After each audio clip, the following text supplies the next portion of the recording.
You're watching the 6:15 primetime news course in the English language on Canal, the International. Thanks for joining us. My name is Gladys Sambo-Diban. Stay tuned for our top stories.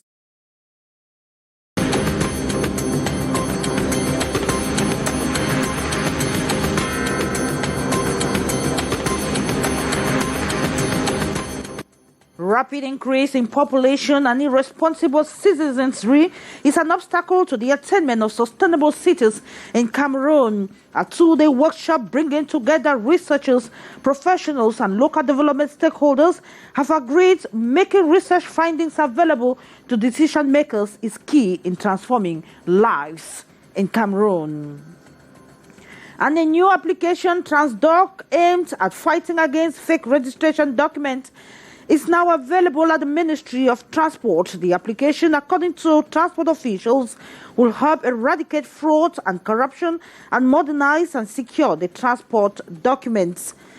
And in education, the free primary education announced in a presidential decree last 2001 still to be effective in Cameroon. Monetary transaction parents decry visible under the umbrella of not only registration but also in the form of PTA that has been in the increase in most government nursery and primary schools. You will have the details in this newscast. Stay tuned for developments. Canal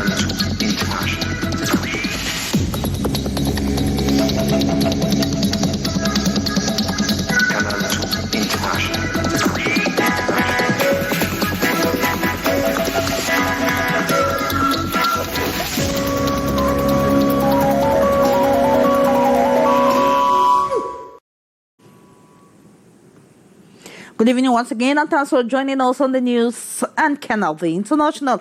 We begin with education to talk about the free education that was announced by presidential decree in 2001 is still not effective in a Cameroon. Monetary transactions parents decry is visible under the umbrella of not only registration but in the form of PTA levies, which actually increases the money or the fees tuition that parents pay in government, nursery, and primary schools in Cameroon. Beatrice Ngamo went sampling some primary and secondary schools, or primary and secondary schools in the nation's capital, Yaoundé, and put together this report. As the preparation and registration for the new academic year gathers steam, over 1 week to school resumption, the pressure is high on parents. The free basic education in public schools announced by the head of state some 20 years ago still to be applicable on the field. Nous ne sommes pas du tout contents parce que l'école publique c'est pour l'État. Mais aujourd'hui on se rend compte que l'école publique n'est plus ce qu'on pensait avant. The situation disturbing to many parents who seize and take government schools as their only last resort. Quand on dit que gratuit, tu peux encore payer jusqu'à 7 000 quelque chose. Donc ça ne revient pas à la gratuité. Is it the decree that is not very clear on the free issue, or there is some sort of misunderstanding? This in relation to registration of fees. As the years go by, some parents add the amount keeps taking the upward climb. And this differs from establishment to establishment. On se rend compte qu'au fil du temps, tu vas partir mettre l'enfant à l'école publique, on dit que donne 20 000 la pension. Quelle pension 20 000? Another bone of contention is the PTA levy in these so-called public schools. Où part l'argent de l'APE? Et ça, c'est la question qu'on se pose. This PTA president says the allocation is a plus agreed by all parents for the smooth running of these schools, ensuring a healthy environment for the pupils to learn well in line with the UN Sustainable Development Goal on free primary education. The headache of back-to-school stress as parents complete preparation for their children to begin the new school year with a desired temperament to study well. And we had the U.S. ambassador to Cameroon, Christophe John Lamore, who was at the headquarters of the Cameroon Human Rights Commission in the nation's capital, Yaoundé. Focus of his discussion with the chairman of the Cameroon Human Rights Commission, James Mwange Kobila, focused on the human rights situation in Cameroon. Beatrice Ngamo now tells us more about the 1-hour discussion. Her report. The United States places human rights extremely high on her agenda around the world. While here in Cameroon, important for the U.S. diplomats to get first-hand knowledge of the situation in the country. We promote and seek the protection of human rights in every country. That includes in Cameroon. It is very much a part of my mandate here as ambassador. And I hope to be able to partner constructively and productively with the Human Rights Commission throughout my tenure. The visit of Christopher John Lamora to the headquarters of the Cameroon Human Rights Commission this Thursday in Yaoundé is in line with mission. The discussion between the two, James Mwange Kobila, the chairman of Cameroon Human Rights Commission, and Christopher John Lamora, U.S. ambassador to Cameroon, covered a wide range of issues. I raised some questions about things such as civil society and politics and freedom of the press and speech. And I was very happy to hear his point of view and the view of the Commission. And the President also offered me some very constructive feedback on our annual human rights report, which I look forward to going over in detail with the embassy to see the point of view of the Commission in writing. This is in line with efforts to foster close collaboration betwixt the USA and Cameroon in the promotion and protection of human rights. And rapid increase on the population and irresponsible citizenry in Cameroon is an obstacle to the attainment of sustainable cities in the country. At the two-day workshop bringing together researchers, professionals, as well as local development stakeholders, it was agreed that making research findings available to decision makers is key in transforming lives in the country. Regional Tandak attended that meeting and she reports. With an ever-growing demographic, coupled with multiple political, socio-cultural and economic challenges, building sustainable cities remain a daunting task. We have a problem of rapid population growth in our cities, and most of the problems encountered have been linked to the population. We can cite civic behavior of the people, the non-respect of regulations in place to help the population adequately find solutions to their problem. What necessitated a two-day workshop, August 23rd to 25th, the first edition of the Campus Research Program by the Think, Do, Thank, the Aquilians, bringing together researchers, professionals, and local authorities to put scientific research for transformation of cities at the disposal of public action. We need to bring on board researchers because they are the ones who can reinvent, who can think about the society of the future. And it is important for us, for all the citizens, to have cities in Cameroon where we can, find how to live, how to eat, how to move in a sustainable way. Richard Ball, Canada's High Commissioner to Cameroon, who attended the workshop, lauded the initiative and insisted on the need of fusing the formal and informal initiatives to attain sustainable cities. Study that was presented this afternoon, which was a case study of a market in Kenya, which when to the outside observer, it just looked like a big chaotic market.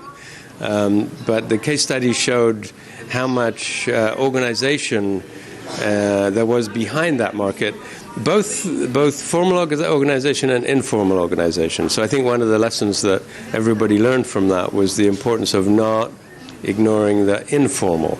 The various works will be recorded in a collective book for the attention of public and private decision makers involved in the transformation of Cameroonian cities. And on sustainable activities around Mambambutus, straddling the west, the northwest and southwest regions of Cameroon have in recent years led to the degradation of the mountain ecosystem. And meeting in Bafoussam on August 24, 2022, civil society organization, traditional authorities, as well as development stakeholders and government bodies have all agreed a sustainable management plan is important in saving the mountains. Regional Tandak once again. Once reputed for a flourishing vegetation, the Mount Bambutus, straddling the west, southwest and northwest regions, has today witnessed high levels of degradation. To bring back the glory days of the mountain, which is a vital watershed, traditional rulers, civil society organizations, and local administrative authorities have met in Bafoussam. We are here to facilitate them to sign the Convention for the Sustainable Management of the Landscape of Mount Bambutus, and also setting up the Landscape Management Board, which will be the governance structure to manage sustainability of the landscape.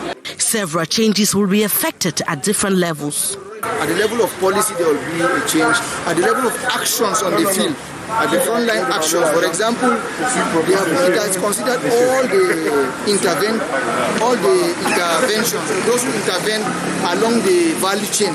For example, along the value chain, those who are producing, those who are marketing, those who are supplying the inputs, those who are doing, for example, supplying chemicals and all the like, all of them are included in this process. At the workshop that held on August 24, 2022, the next plans of action were also elucidated. We need to recruit consultants to develop or to elaborate the landscape management plan. And then also, after the elaboration of landscape management plan, which will be validated by all the stakeholders, we now have the sub-grants that will be given to each municipality to implement the options that will be designed in the landscape management plan. With the plan set in motion, coordinated by Rainforest Alliance, conservation activities, it is hope, will help bring back the glory days of the mountain. And we have a new application Transdoc at the Ministry of Transport that is now available. The application, according to transport officials in Cameroon, will help eradicate fraud, corruption, and modernize as well as secure transport documents in the country. Morindi tells us more. In the streets of Douala, vehicle owners and motorbike riders are still ignorant of the new application called Transdoc, aims at fighting against fake registration certificates across Cameroon. It's a good approach. It will help fight against constant theft of vehicles. We applaud the ministry for the acts. It will help eradicate fraud, corruption, and other vices affecting the transport sector. The ignorance of Cameroonians on the new format has been blamed on insufficient sensitization. Meantime, Littoral Regional Delegate of Transport explains its operationality while frowning at some fake documents which are still in circulation.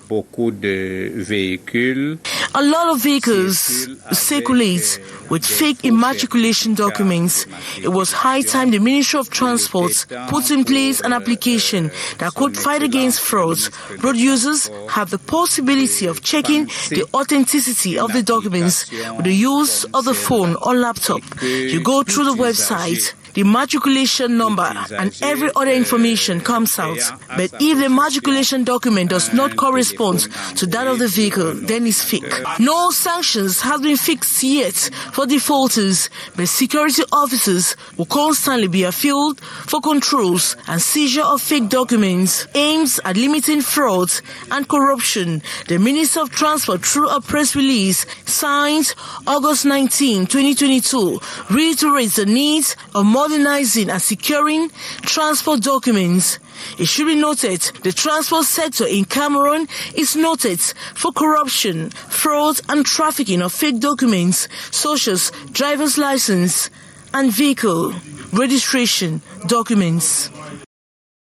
And let's talk health. As part of efforts to reduce the rate of unwanted pregnancies and maternal mortality in Cameroon, we have stakeholders involved in the management of a supply chain of reproductive health products that are strategizing on how to ensure these products get to the most remote areas where girls and women are most in need.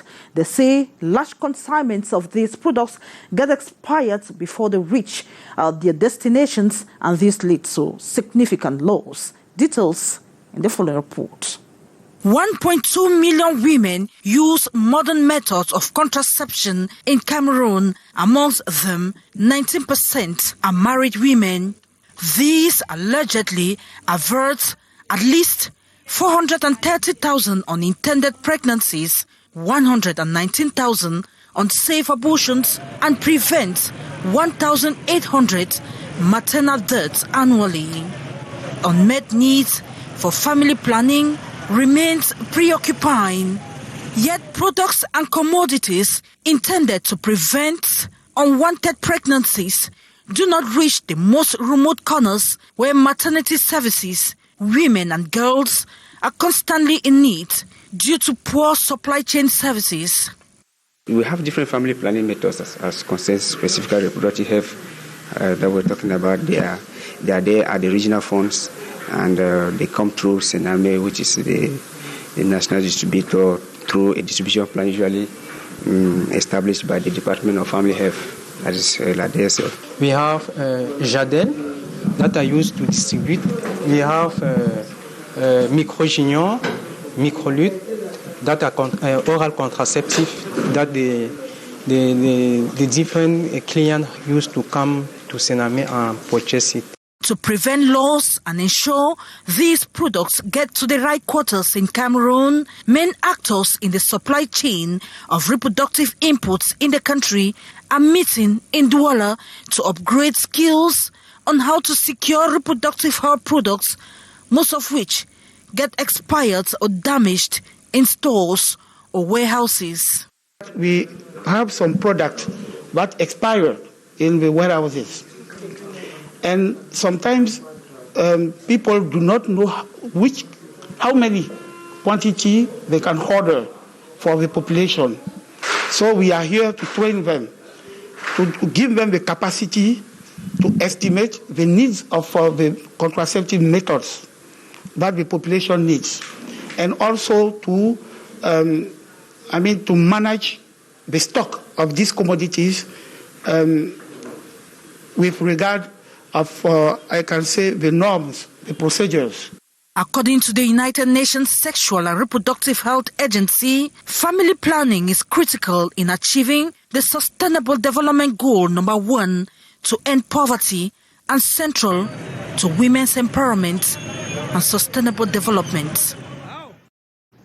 That health report takes us to the end of today's edition of the Primetime Newscast in the English language on Canal. The French edition will be yours at 7:50 p.m. with Alain Gislain Kanga. Up next is Debrief de l'Actualité with Lil Piedju. I will be yours again, same time tomorrow. God's willing. Bye-bye.